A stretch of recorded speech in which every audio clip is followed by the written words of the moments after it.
Broadly speaking, genres in any form of media are a good baseline for describing a book, movie, or game to someone. Don't like scary stuff? Now you immediately know something isn't for you because it's tagged with horror. But genres can also box a game into a certain category even though it might offer something completely new and innovative. Maybe you're finally tired of Soulslikes, but wait, this one is bright and colorful and doesn't take itself seriously at all. Now I'm on board. Or you can't stand survival horror games, they just make you too on edge. But then you find out you can turn combat off completely, and now you have a puzzle adventure game. I'm gonna go through a few examples of recent games that are attempting to break free from genre categorization and why this is such an interesting phenomenon to me.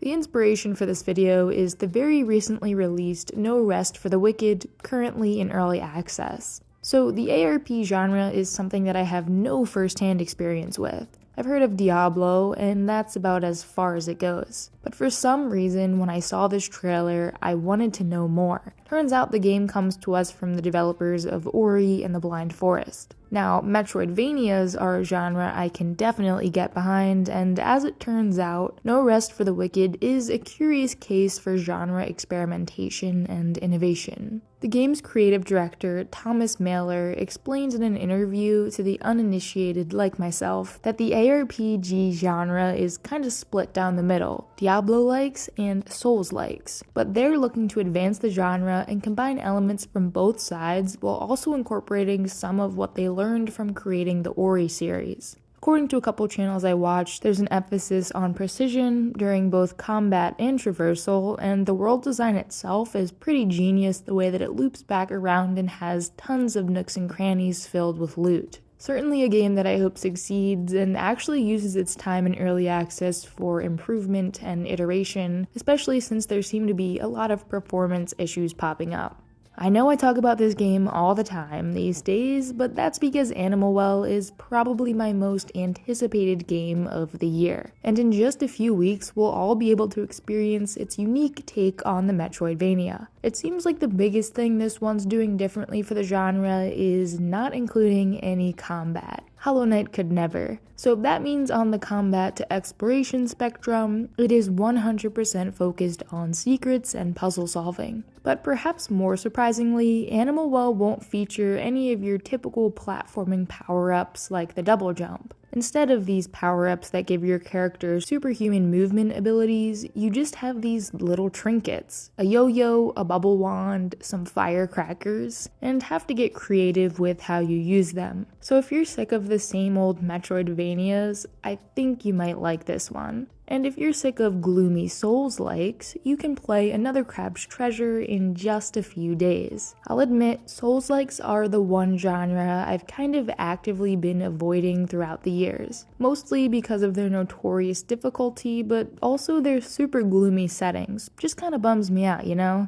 Yes, I would finally have to give in if Bloodborne ever came to PC, but then I play the demo for Another Crab's Treasure, which is a very unconventional entry in the genre, both when it comes to difficulty and aesthetics. You're a hermit crab who must claw their way through a vibrant yet polluted undersea world. There won't be any convoluted plot here. Go fight some bosses and get back your repossessed shell. Now I know the ambiguity of it all is a big reason why so many people like FromSoft games, but you have to admit that this one also has a certain charm to it. The other big thing it's doing is adding a ton of accessibility features, which are definitely very uncommon in the genre. This includes giving you a gun to one-shot bosses, but also some other less intense modifiers to give you extra health or more time to react during combat. I will be putting up a review or some sort of impressions video whenever I get my hands on this one, so keep an eye out for that.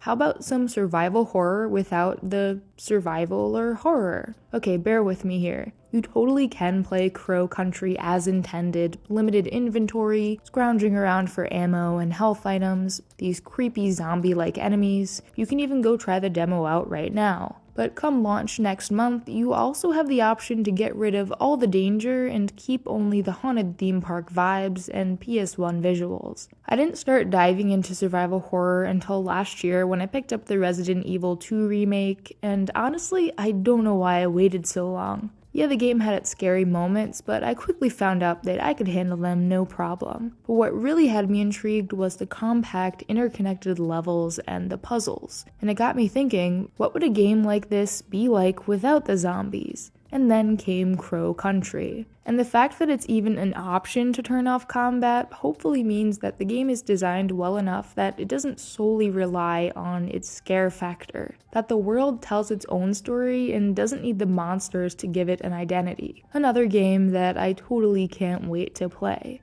And the big one, Baldur's Gate 3. While some genres have shown off some wonderful innovation over the past few years, other genre categories are just kinda outdated. The CRPG, for example, computer role-playing game. But I can play Baldur's Gate 3 on PlayStation and Xbox. So according to Reddit, the C was originally added to distinguish games like Fallout and Baldur's Gate from the tabletop role-playing games they drew inspiration from, and the term kinda just stuck. Nowadays, most people differentiate CRPGs from ARPGs by looking at their combat. Real time, it's an ARPG. Turn-based, CRPG. Simple. And up until very recently, the CRPG was the more niche genre of the two that kind of only appealed to a group of hardcore fans. But Larian has been doing everything in their power to change this perception. Cohh explained in a video on Danny O'Dwyer's channel that he's seen firsthand just how many people finally experienced the greatness the genre had to offer with the launch of BG3. Of course, it does help that heaps of money went into getting this thing fully voiced and mocapped, but even just getting the word out that, hey, CRPGs can be cool or fun will, I think, do wonders in the long run. I was already on board with the whole CRPG thing after playing Divinity Original Sin 2, so seeing this kind of renaissance occurring real time has been really cool, and I wish Larian and all CRPG developers the best of luck. Thanks for joining me on this little tour of a few recent and upcoming games that are doing cool things with their respective genres, breaking boundaries, etc. Do let me know if you have any examples of other games that do this, and I'll see you all next time.